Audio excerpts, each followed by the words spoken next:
আসসালামু আলাইকুম রহমতুল্লাহি ওবরাকাতুহু। আলহামদুলিল্লাহ ওসসালাতু ওয়াসসালামু আলা নাবিয়াল্লাহ।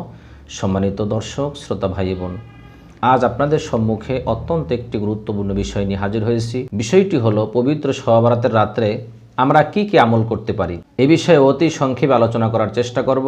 ওমা তাওফিক ইল্লা বিল্লাহ। শবে বরাতের আমলের পূর্বে একটি কথা না বললেই নয়। পবিত্র লাইলাতুল বরাত অথবা হাদিসের পরিভাষায় নিসফু মিন শাবান মাসের মধ্য রজনী, যেই রাতে আল্লাহ তাআলা অসংখ্য বান্দাদেরকে গুনাহ থেকে মাফ করে থাকেন, গুনাহ থেকে পরিত্রাণ দিয়ে থাকেন। এই বরকতপূর্ণ রাত্রে আমরা কি আমল করতে পারি, যে আমলের মাধ্যমে আমরা আমাদের গুনাহগুলি ক্ষমা করাতে পারি, আমাদের পরিবার পরিজন যাহারা আত্মীয় স্বজন কবরে শায়িত আছেন এদের গুনাহ মাফ করাতে পারি।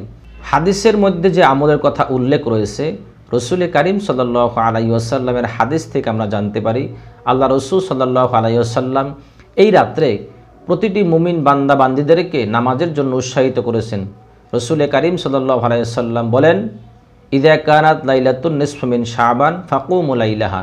যখন তোমরা শাবান মাসের মধ্য রজনী অর্থাৎ 14ই শাবান দিনগত রাত্র 15ই শাবানের রাত্র পেয়ে যাও, তখন তোমরা এই রাত্রে ফাকুমু লাইলাহা কিয়াম করো, দাঁড়িয়ে নামাজ আদায় করো, অর্থাৎ আল্লাহর সম্মুখে তোমরা দণ্ডায়মান হও।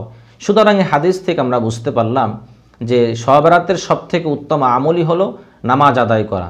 এজন্য আমরা অবশ্যই চেষ্টা করব এই রাত্রকে হেলায় হেলায় না কাটিয়ে নামাজের মাধ্যমে আল্লাহ তাআলার কাছে প্রার্থনা করে নিজের গুনাহের জন্য, পরিবার পরিজনদের গুনাহের জন্য, যারা কবরে শায়িত আছেন এদের গুনাহের জন্য আল্লাহর কাছে ক্ষমা চাওয়া, যাতে করে আল্লাহ তাআলা সকলকে মাফ করে দেন। এজন্য আমরা অবশ্যই লাইলাতুল বরাতের রাত্রে অধিক পরিমাণে নফল নামাজ আদায় করার চেষ্টা করব।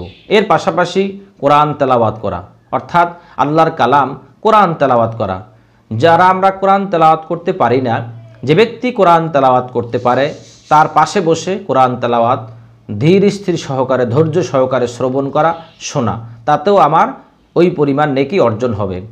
তারপরের পাশাপাশি আমরা তাসবিহ তাহলিল পাঠ করতে পারি, যেমন সুবহানাল্লাহ, আলহামদুলিল্লাহ, লা ইলাহা ইল্লাল্লাহ, আল্লাহু আকবার। এই যে তাসবিহ রয়েছে এই তাসবিহগুলো পাঠ করতে পারি। গরিব অসহায় মানুষদেরকে আমরা দান সাদকা করতে পারি।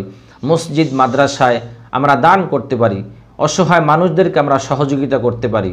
সর্বশেষ বিষয় হলো এই রাত্রে আমরা আমাদের যে পরিবার পরিজনদের মধ্য থেকে যারা কবরে শায়িত আছেন এদের কবর জিয়ারত করতে পারি। এক কথায় যেই কাজগুলি শরীয়তসম্মত বৈধ, যেই কাজগুলি করলে নেকের আশা করা যায়, এ জাতীয় কাজগুলি আমরা এই রাতে আদায় করতে পারি।